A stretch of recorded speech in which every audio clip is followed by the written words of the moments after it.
people who ignored the "don't try this at home" warning, what did you do? Story 1. I cringe whenever I remember this. When I was 12 or 13, the movie Jackass was really popular, and my friends and I would watch it almost daily. We thought they were all so cool and funny for doing stupid things for the sake of a laugh. Well, we tried to recreate some of the stupid stunts they performed. One day while my mom took my friends and me to the grocery store, my friends convinced me to pull a prank on some dude who was shopping. I grabbed a huge pack of toilet paper, walked right up behind this dude, and threw the TP at his back. He turned around, screamed at me, a little nerdy 12-year-old girl in glasses, and walked away. I have never been more mortified since then. And from that day on, I decided that Jackass was actually really stupid and immature. Story 2. When I was 8 years old and unsupervised, I heard the term electromagnet on TV. Smart as I was, I assumed the rest and proceeded to take a magnet, tape 2 wires to it, and stick the ends in the socket while holding the said contraption in my hands. 220 volts of AC passing through the human body is definitely more than a mild inconvenience. I received a jolt that I remember clearly to this day.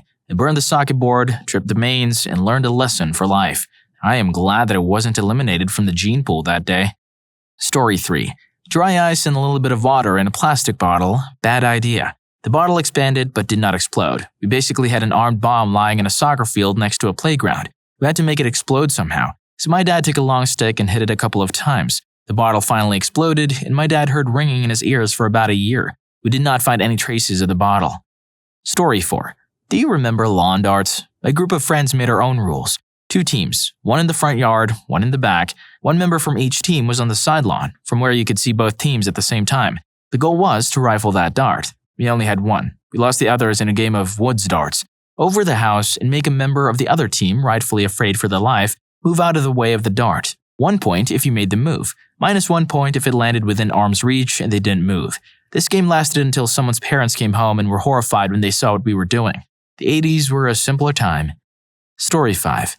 I tried to make a potato launcher out of PVC pipe one summer day. The guy in the YouTube video said not to try it at home without adult supervision. But of course, at the ripe age of 15, I wasn't about to let that stop me. So I went to the garage, gathered all of the required materials. My parents probably wouldn't notice a bunch of PVC and their sack of potatoes was missing anyway. I proceeded to build my masterpiece. I figured that just having it shoot straight would be kind of lame, so I decided to pseudo-mod it by cutting a slit into the edge of the PVC cap to act as a sort of scope. The thing is, I forgot to shave off the ends that were stuck on the barrel and proceeded to fire off my first round. I ended up getting potato bits everywhere in my garage and almost cutting my arm open on a flying piece of PVC. Remember kids, do not try this at home is a valid warning. Story 6. I decided to make my own fireworks. Apparently potassium nitrate, or stump remover, and sugar mixed together make for a pretty good smoke bomb. The way to make it is to mix 2 ingredients together and put them in a pan over a small flame. The heat melts the 2 together in a chocolatey brown goo. If you put that goo into a cardboard toilet paper roll and stick a wick in there, you have a pretty good smoke bomb. The first time I did it, we had a lot of fun smoking out an entire park. Then I decided we needed to go bigger. This is America after all. So I doubled the ingredients and started cooking it on my stove. Stupid me forgot that the video said medium to low heat, and I had the burner on high. Halfway through cooking, the heat caught the mixture on fire and started going crazy. I got my brother out of the house and dumped water on the mixture. For the next 2 hours, you couldn't go into my house because the smoke was so thick you couldn't see more than 2 feet in front of you. My parents were crazy mad at first because the ceiling was burned, the countertops were charred, and the floor had even melted a bit. Then once they got the insurance money, their attitude changed completely. We now have a brand new kitchen that is way nicer than the last one. Story 7. My friend and I decided to hit golf balls off of each other when we were around 14. The initial idea was to drive off the tee that was in our mouth, but common sense kicked in and we decided against it. Still wanting to go through with it, we decided to do it with our butt cheeks clenched. I went first as the hitter, and it went way better than I expected. I landed up and drove it as far as I could while still being careful for my friend's buttock safety. There was not a scratch on him, so I was ready to be hit. I lay down on my stomach and put the tee in place, and my friend lined up his shot and went all in for his swing. He followed through and put the driver right into my butt cheeks, and at that moment, it felt like everything I once knew was wrong. My ass was hurting like hell, but that's beside the point. Listen to the advisory, kids. Story 8. I was staying at my friend Ben's house, who was a bit of a latchkey kid. The movie Daredevil had just come out, and I was maybe 12. It was 2 in the morning, and we were busy skating around the front of his house, annoying the hell out of his neighbors. I got the awesome idea that we should light the skate rail we had on fire, just like in Daredevil. So I grabbed a can of gasoline that was sitting in his garage and proceeded to coat the rail with it. After coating the rail with gasoline, I lit the gas and it was a little lackluster. I figured, let's just throw some more gas in this stud. So I did. The gas trickling out of the can caught fire and the can exploded in my hand. Luckily, my reflexes saved my ass. And I let go of the can just as the flame hit it. Ben's lawn was completely aflame.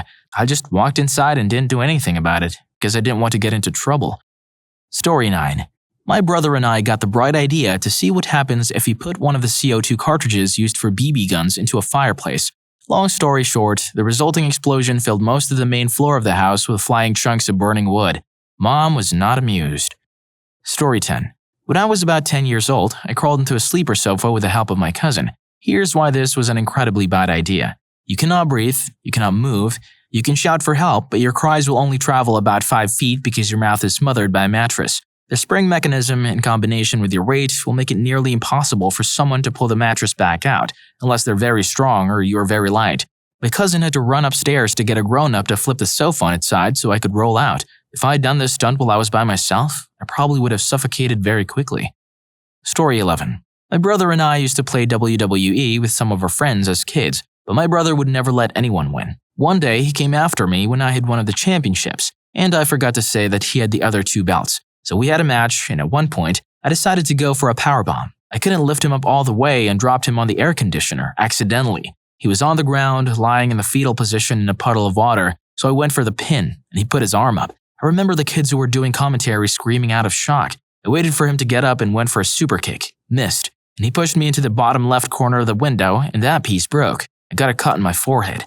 I wanted to cry so bad, but he tackled me into the wall, put me on the bed, and did a rock bottom from the bed onto the floor. He pinned me and won my damn cardboard belt. He held all the titles in our little wrestling group at the time, and I still hate him for it.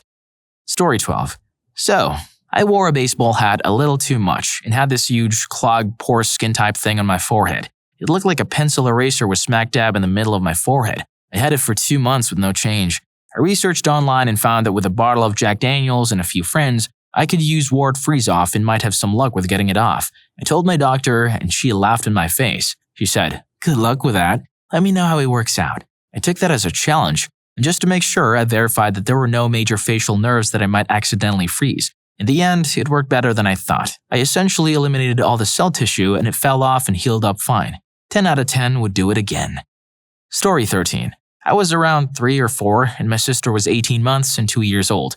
After watching Barbie Swan Lake before bed, we decided to imitate the scene where Odette jumps the waterfall in the bedroom we shared. Being the eldest, I naturally went first, jumping from our windowsill onto our bedroom floor. I landed it and felt like a boss, and then it was my baby sister's turn. She broke her leg trying to copy me. Needless to say, she can't remember much, although my parents and I had fond memories of her running around the garden with a neon pink cast. She now claims she got her revenge by pushing me off my scooter when I was 8 and she was 6, so I broke both bones in my arms. Unfortunately, I remember that a lot more and spent a holiday abroad in a bright orange cast.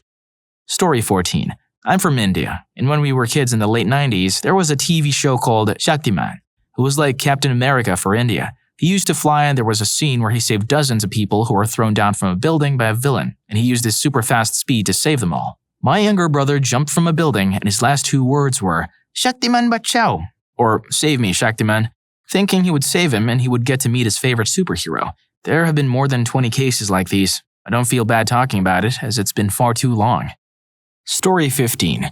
Back in 2007, my friends and I were really into WWE, and we would do matches on his trampoline. Suddenly, an argument got heated, and my friend's brother backbroke him onto the patio floor. Another time, he had a plastic WWE microphone, and I took it with me when I went to pee. Now, I was a very scared kid, but a really scared kid, and I was deathly afraid of this jigsaw mask from the movie Saw that he had. So I went out of the bathroom to find him at the end of the hallway with a mask on, running at me. In the WWE, when 2 guys are talking on the microphone and an argument heats up, a lot of times they take a microphone to the face. So there I was, holding the microphone as he came at me with a microphone, and I remembered the microphone for the face segments. I smacked him dead in the face with a heavy plastic microphone. He plopped to the floor, and when he took the mask off, he was hurt all over the place.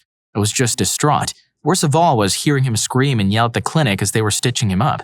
I was traumatized by that for the following months, but he was really cool about it, and he didn't hold anything against me except for our other friends that hated me, thinking I did it for the lols. I lost contact with him years ago, but he was a really cool and genuine dude. The moral of the story is that whenever Chris Jericho or John Cena tell you not to try any of that at home, you listen to them. Story 16. When I was around 11, I started asking my parents and all the other adults I knew if I could have their old electronics disassembled for fun. All of them thought this was the typical kid disassembles then reassembles a printer thing that my dad had already done with me several times. Nope, I had blueprints, very poorly drawn because I was 11, for a number of devices I wanted to build. I'd read up on Wikipedia and my dad's old EE textbooks to figure out what materials I needed to build a cutting laser, a microwave flamethrower, an arc welder, and a few other things I'd forgotten over the years. As the broken electronics filtered in, computers from the early 90s, defunct DVD players, etc., I slowly acquired the parts I needed. My mother figured out what I was up to and stopped me shortly before I was about to extract the capacitor from a broken microwave. She was afraid of how much charge the capacitor could store, and it turned out that given my poor grounding safety practice, I likely would have fried myself. Turns out my dad's old textbooks hadn't explained the potential health ramifications of electricity, and for all the math I could do, I was still a dumbass. The other less dangerous stuff still would have been awesome, but I was banned from messing with electronics until I left for college a couple of years later. Story 17. I have a ton of stories. I wanted to be a stuntman growing up, and my all-time idol was Evel Knievel. Before I knew parkour existed, I was jumping from roof to roof of my grandma's house. The houses weren't too far apart. One day, I was climbing up to my training area. I used to have a climb to the gate and up to the side of the wall. I slipped and fell and fractured my tailbone. I also received one of those rockets that you launch and it comes down on its little parachute. A friend and I wondered what would happen if one of us got shot by it, so we took turns shooting it at each other using a pipe to aim it in our general direction. We were wearing our four-wheeler helmets and swimming goggles for safety, and he got hit square in the head and survived our amazing stunt. We also tried building an underground base using an old camper shell as a roof and charging kids money to jump their bikes and whatever over our area of operations if we were in it. That, I think, was the stupidest thing we really did. Some kid took his dad's four-wheeler and tried to jump over us while we were lying down in it, almost crushing us. We were about 9 to 12 years old, and the neighborhood kids would make us feel like rock stars when we rolled on by in our Huffies. Story 18. In 8th grade, our metal shop teacher told us scary stories about safety, so we wouldn't chop our fingers off on any of the dangerous metalworking equipment. One day, he told us about putting match heads in spent .22 shells and hitting them with a hammer. The climax of the story was when he dramatically showed his thumb, which was missing the end joint, presumably the punishing result of the aforementioned crafting activity. The instant we got out of school, a group of us went looking for .22 spent shells, which were curiously easy to find, now that I think of it. We got a box of barn burner matches and set them to detonate. Those things are loud. They shred the brass in interesting ways. This went on until one of the spectators got a hunk of sharp, hot brass.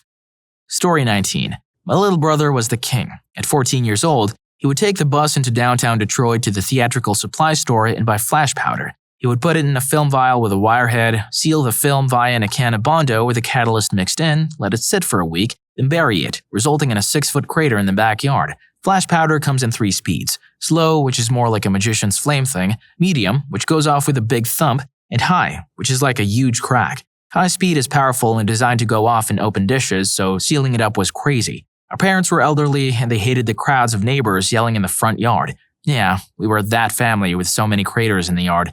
In high school, he stole a tank of oxygen and acetylene from the school dock. He and his buddies were blowing off baggies filled with it on our screen porch. The porch had those heavy canvas roll-down awnings, and those things were blowing 5 feet out. None of those guys could hear a thing the rest of the day. His grand finale was filling a yardwork trash bag with gases, tying it closed with a fuse, and blowing it off in the street. One spark from his clothes and he'd have been a fine mist. He still has the newspaper clipping that read, "Blast stops high school football game." We lived 2 miles from the school. Little bro got into drugs, dropped out of high school, and later ended up as a tech director for the Cirque show at the Bellagio. He was there when they built the pool and well into the run.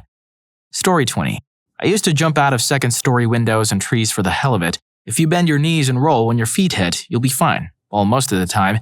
This is the proper way to land if you're falling a decent distance. I've also made thermite, jellied gasoline, Ghetto napalm, and shot a propane tank with various caliber guns until it blew up. I shot a snake with a 12-gauge shotgun loaded with birdshot, little pellets, and got hit by a ricochet from some metal that was on the ground by the snake. 3 or 4 pellets broke the skin and hurt pretty damn bad. One did hit my face a few inches below my eye. I rode a wagon, as in a red generic wood wagon, down a steep pond levee repeatedly until the wagon broke. I also hooked a wakeboard, I think the big heavy ones, to a 4-wheeler and rode on it, ramping stuff, jumping off multiple bridges, and climbing up buildings. The list could go on. The irony is that I have a bad back, but it's naturally bad, and the only time I ever really injured it was falling downstairs. Story 21. I'm Indian and lived in Dubai around the age of 15. It was Diwali, the Hindi festival of lights, and we had a bunch of fireworks. Now technically, the public celebration of Diwali and other Hindu festivals is discouraged in Dubai, especially with the unauthorized use of fireworks, but the majority of the city was South Asian and nobody cared. So I visited a friend's house that evening. She lived on the 12th floor of an apartment building in a densely populated part of the city. Lots of other buildings were close by. She said that she had some sparklers, so we went out onto the balcony to light them. Things were going well, until I picked up a heavy-duty looking thing that I thought was a large sparkler, which was in very similar packaging. The warning on the side said, "Do not hold during operation," or something along those lines, but for some reason, I was really sure that it was a normal sparkler, and so I ignored the warning. I lit the thing, pointing one end away from me. Suddenly, massive fireballs started shooting across the road. The force was great enough that I felt like I was holding a hand cannon. It was really lucky that I got the ends correct, or the first fireball would have hit me square in the stomach. There was nowhere to point the thing because the entire view was blocked by another apartment block close by, so I was basically shooting fireballs at the next building, and people were screaming at me to stop from their balconies. I tried aiming down at the road, but people down there were shouting and waving at me to stop, probably because there were lots of cars. The stupid thing wouldn't stop for ages. Panicked, turned it around, and started firing into a bucket of water that my friend had brought out. The force was great enough that the water looked like it was exploding out. In the process of turning it, though, a stray ball must have grazed her. She threw her dupatta, shawl, in the bucket too. It had caught fire. Finally, the thing stopped. Her parents were pretty angry as they thought I had done it on purpose. They had previously thought that I was a smart, responsible kid, but I think that ended that day. We were all scared that the police would pay us a visit, but luckily, nobody came. Story 22. When I was around 10, I jumped off my 15-foot deck with an umbrella. Yeah, don't try that.